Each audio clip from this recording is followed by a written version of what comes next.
வாழ்க வளமுடன். அன்பான தமிழ் உள்ளங்களுக்கு சிந்தனை சிறகுகளின் அன்பான வணக்கங்கள்.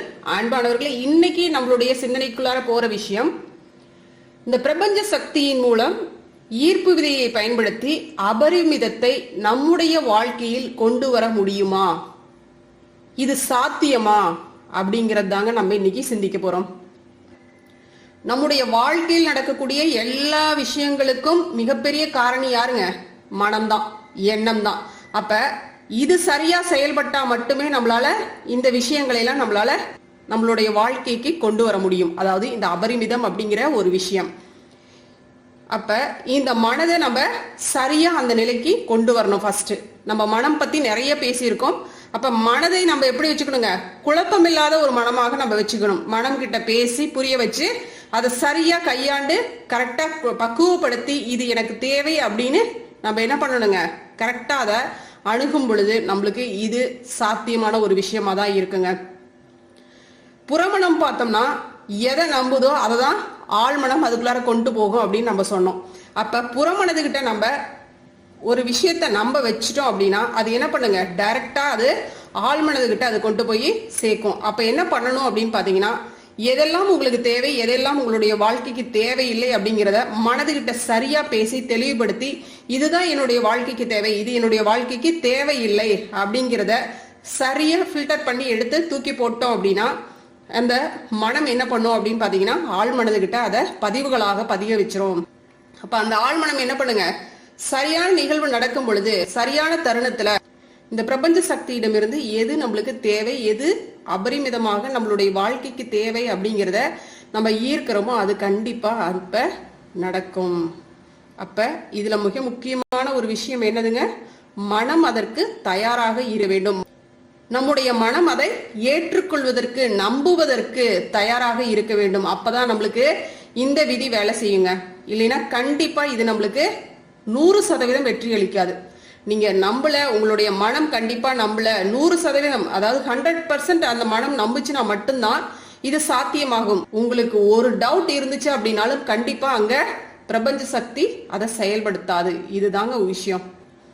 ஒரு விஷயம் நடக்கிற மாதிரி இருக்கும், ஆனா அந்த இடத்துல நீங்க புகுந்து ஏதாவது ஒரு வேலையை பார்த்துட்டீங்கன்னு வச்சுக்கோங்க, இது நடக்காது, இது இவ்வளவு நாள் ஆயிடுச்சு, நம்ம கேட்டுக்கிட்டே இருக்கோம் ஆனா நடக்கலையே அப்படின்னு நீங்க புகுந்து ஏதாவது அதுக்கு நேர்மாறாக ஏதாவது ஒரு வேலையை செஞ்சிட்டீங்க அப்படின்னா அந்த வேலை அங்க சரியா ஒரு வேலை நடந்துகிட்டே இருக்கும். ஆனா நம்ம அந்த இடத்துல இடையில புகுந்து ஏதாவது ஒரு வேலையை நம்ம பண்ணிட்டோம் அப்படின்னா அந்த இடத்துல பிரபஞ்ச சக்தியின் மூலம் நடக்கக்கூடிய விஷயங்கள் அங்க தடுக்கப்பட்டு விடும். இதுதான் விஷயங்க. இந்த அபரிமிதம் நம்மளுடைய வாழ்க்கையில வரணும்னா அதுக்கான 4 தூண்களாக நம்ம சொல்லக்கூடிய விஷயம் என்னன்னு பாத்தீங்கன்னா, நம்புங்கள், பிரார்த்தனை செய்யுங்கள், சிந்தியுங்கள், கொடுங்கள். இப்ப நம்பிக்கை எப்படி இருக்கணுங்க? ஆழமான நம்பிக்கையாக இருக்கணும். பிரார்த்தனை தெளிவான பிரார்த்தனையாக இருக்கணும். உங்களுடைய சிந்தனை நம்பிக்கையுடன் கூடிய நல்ல சிந்தனையாக இருக்க வேண்டும். கொடுங்கள் அப்படின்னா இங்க எதிர்பாராமல், எந்த விதமான எதிர்பார்ப்பும் இல்லாமல் கொடுக்க வேண்டும். மற்றவர்களுக்கு எதை கொடுத்தாலும் சரி, அன்பை கொடுத்தாலும் சரி, பொருளை கொடுத்தாலும் சரி, எதுவாக இருந்தாலும் சரி, உதவியாக இருந்தாலும் சரி, அது பிரதிபலனை எதிர்பார்க்காம நம்ம செய்யக்கூடிய ஒரு விஷயமா அது இருக்கணும். அதுதான் நம்புங்கள், பிரார்த்தனை செய்யுங்கள், சிந்தியுங்கள், கொடுங்கள். இதுதான் அபரிமிதத்தினுடைய 4 தூண்கள் அப்படின்னு சொல்லாங்க. உதாரணமா பாத்தீங்கன்னா, ஒரு நபர் பயம் கொள்வதை நிறுத்திவிட்டு துணிச்சலாக தன்னுடைய மனக்கதவை திறந்து நல்ல விஷயங்கள் தன்னை நோக்கி பாய்ந்து வருவதாக நம்பும் போது முதல்ல தன்கிட்ட இருக்கக்கூடிய பெரும்பகுதியை மற்றவர்களுக்கு கொடுப்பதன் மூலமாகவும் அந்த நம்பிக்கையை பலப்படுத்தும் போதும் அபரிமிதம் அவரிடம் பாய்ந்தோடி வர துவங்குதுங்க. எதிர்மறை எண்ணம் எதிர்மறை எண்ணத்தையும், நேர்மறை எண்ணம் நேர்மறை எண்ணத்தையும் தாங்க கவர்ந்திழுக்கும். இதுதாங்க உண்மையான விஷயம்.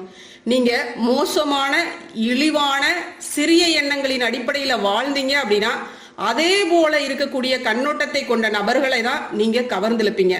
ஆனா முதல்ல உங்களது கீழ்த்தரமான எண்ணங்களை களைவதற்கு துணிச்சலா நீங்க நடவடிக்கை எடுத்து அவற்றுக்கு பதிலா ஆரோக்கியமான, நல்ல, புதிய, அபரிமித எண்ணங்களை உங்களுடைய மனசுல நிலைப்படுத்துறீங்க அப்படின்னா அப்ப நல்ல விஷயங்களை நீங்க கவர்ந்திழுக்கிறீங்க அப்படின்றதுதான் விஷயங்க. இதுல ஒரு விஷயம் இருக்குங்க. பொருட்கள், பணம், உடைமைகள் இருக்கு இல்லைங்களா? இதை நீங்க பிரார்த்திக்கிறது மூலமா அபரிமிதம் வாழ்க்கைக்கு வர்றது கிடையாதுங்க.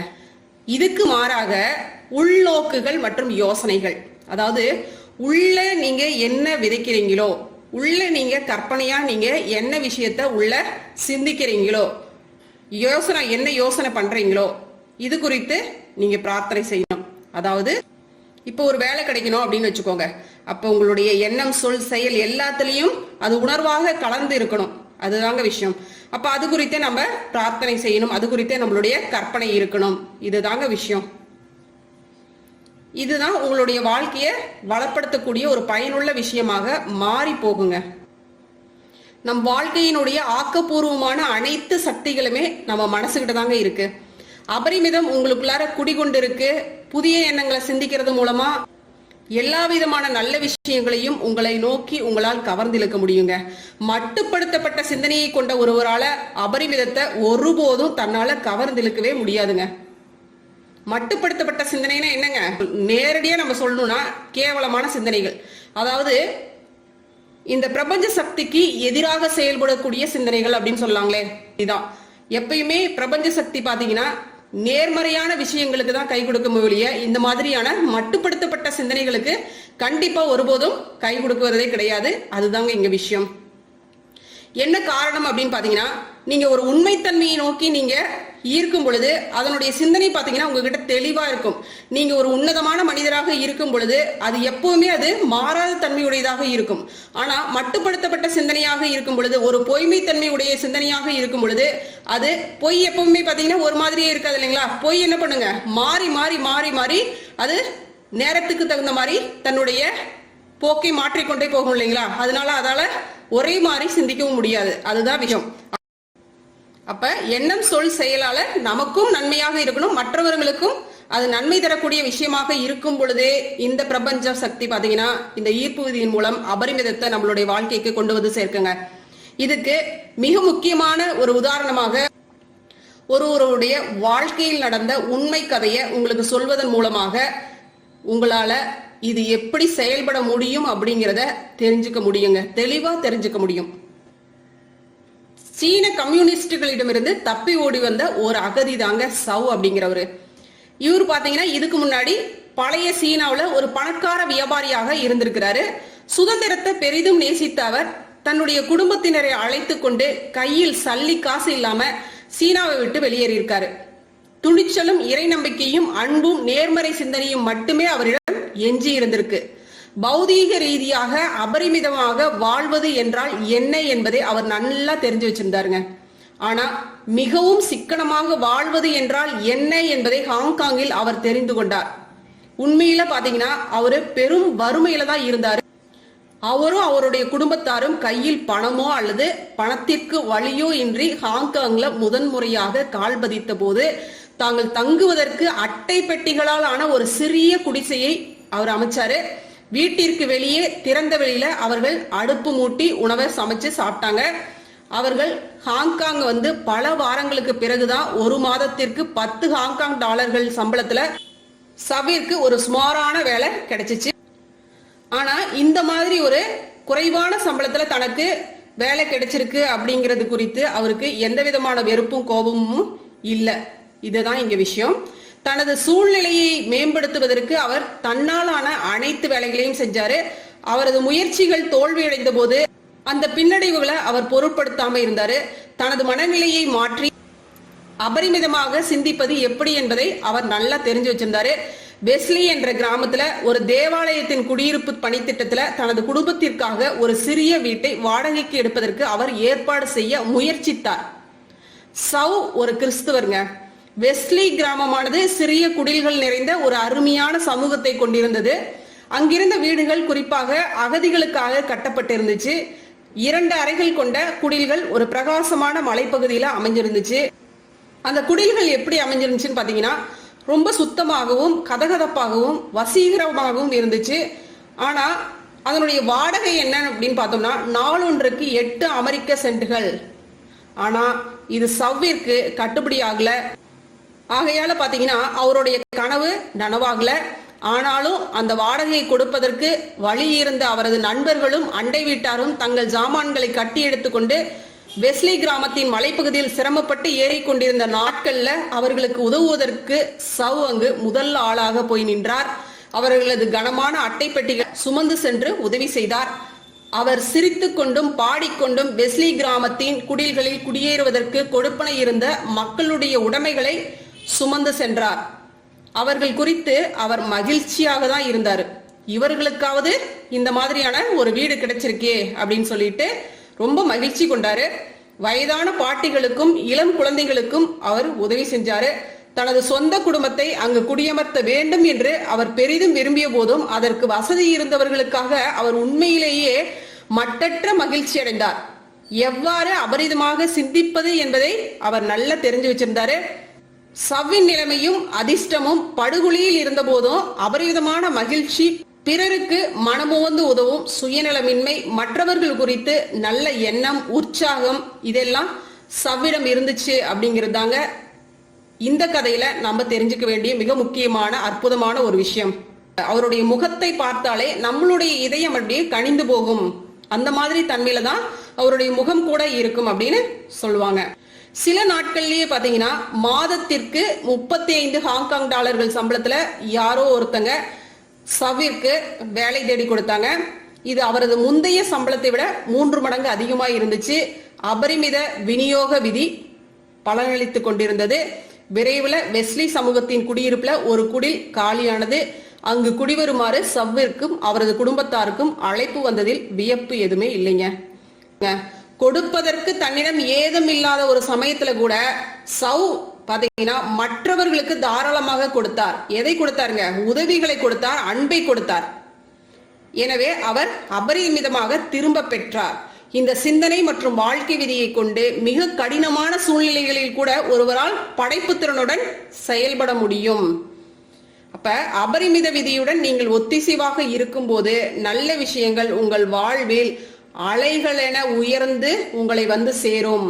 உங்களால் கற்பனை கூட செய்து பார்க்க முடியாத அளவுக்கு நீங்கள் உணர்ச்சி ரீதியாகவும் உடல் ரீதியாகவும் பௌதீக ரீதியாகவும் செல்வந்தர்களாக கண்டிப்பாக உங்களால் உயர முடியுங்க.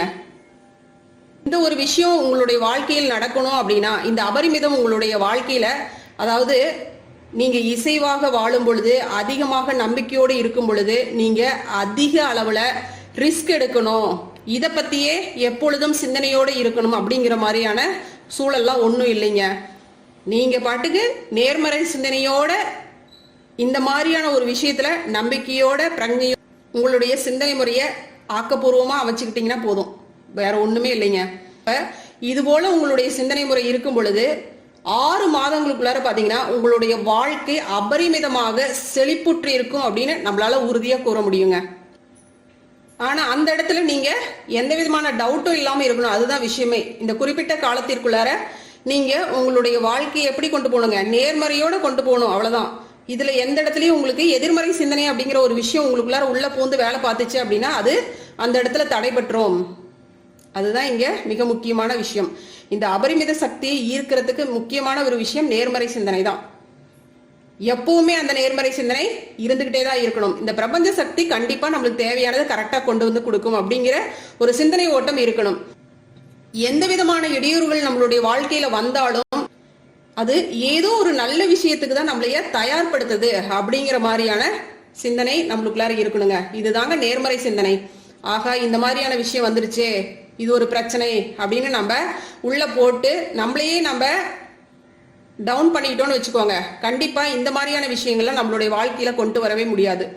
எப்பவுமே என்ன பண்ணணும்னா ஆக்கப்பூர்வமா சிந்திச்சு ஆக்கப்பூர்வமான வழிகளிலே நம்மளுடைய சிந்தனை ஓட்டத்தை கொண்டு போகணுங்க. ஏதோ ஒரு பிரச்சனை நடந்துருச்சு அப்படின்னா அதுலயே மூழ்கி அதுலயே நம்மளுடைய சிந்தனைகளை கொண்டு போய் அதுலயே நம்மளுடைய நேரத்தையும் நம்மளுடைய ஆற்றல்களையும் அதுக்கு நம்ம செலவு பண்ணிட்டோம்னு வச்சுக்கோங்க, கண்டிப்பா நம்மளால நம்மளுடைய வாழ்க்கையை மீட்டு கொண்டு வரவே முடியாதுங்க. அப்ப எப்படி நம்மளுக்கு ஈர்ப்பு விதி செயல்படும்? எப்படி நம்மளுக்கு இந்த பிரபஞ்ச விதி நம்மளுக்கு செயல்படை கொடுக்கும்னு நினைக்கிறீங்க? நம்மளுடைய வாழ்க்கையில ஒரு பிரச்சனை நடந்துருச்சு அப்படின்னா அது பிரபஞ்சத்துக்கிட்ட விட்டுருங்க. நீங்க என்ன பண்ண முடியும்? உங்களுடைய செயல்கள்லாம் அங்க ஒண்ணுமே கிடையாது. நீங்க உடனே என்ன பண்ணிடணும், இது இந்த பிரபஞ்ச சக்தி பாத்துக்கோ, அவ்வளவுதான் விஷயம் அப்படின்ட்டு கொடுத்துட்டு போயிட்டே இருங்க. ஒரு பிரச்சனை உங்களுடைய வாழ்க்கையில் நடக்குது அப்படின்னா இந்த பிரபஞ்சத்துக்கிட்ட அந்த விஷயத்தை கொடுத்துட்டீங்க அப்படின்னா அது சரியா கணக்கச்சிதமா உங்களுக்கு அந்த பிரச்சனையை முடிச்சு கொடுக்கும். இது 100% உண்மை. உங்களுடைய எண்ணம் எப்படி இருக்கணுங்க? நம்ம எப்பவும் சொல்றதுதான், எண்ணம் சொல் செயலால யாருக்குமே எந்த விதமான பிரச்சனைகளையும் ஏற்படுத்தக்கூடிய வகையில உங்களுடைய வாழ்க்கை இருந்துச்சு அப்படின்னா நீங்க கேட்கக்கூடிய எந்த விஷயங்களும் உங்களுடைய வாழ்க்கையில் நடக்காது. ஆனா எண்ணம் சொல் செயலால யாருக்குமே எந்த விதமான பிரச்சனைகளையும் ஏற்படுத்தாம தற்காலத்திலையும் சரி பிற்காலத்திலையும் சரி உங்களுக்கும் சரி மற்றவங்களுக்கும் சரி எந்த விதமான பிரச்சனை ஏற்படுத்தாம உங்களுடைய வாழ்க்கை முறை இருந்துச்சு அப்படின்னா கண்டிப்பாக இந்த பிரபஞ்ச விதி அற்புதமாக உங்களுடைய வாழ்க்கைக்கு துணை புரியும் அப்படிங்கறதுல எந்த விதமான ஐயமும் இல்லைங்க. அதுக்கப்புறம் பாத்தீங்கன்னு வச்சுக்கோங்க, இந்த மாதிரியான சிந்தனை ஓட்டங்களே உங்களுடைய வாழ்க்கையோட ஒன்றிணைஞ்சு வந்துட்டே இருந்துச்சுன்னு வச்சுக்கோங்க, நீங்க நினைக்கிறதா நடக்கும், நடக்கிறதா நீங்க நினைப்பீங்க. அதுதாங்க விஷயம். சரிங்களா? வாழ்க வளமுடன். நன்றி. அருட்பேராற்றலின் அன்பு கருணையினால் நாம் அனைவரும் நல்ல உடல் நலம், நீல ஆயுள், நிறைவான செல்வ வளம், உயர் புகழ், மெய் ஞானத்தோடு நல்லதொரு வாழ்க்கையை நலமுடனும் வளமுடனும் வாழ்வோம். வாழ்க வளமுடன்.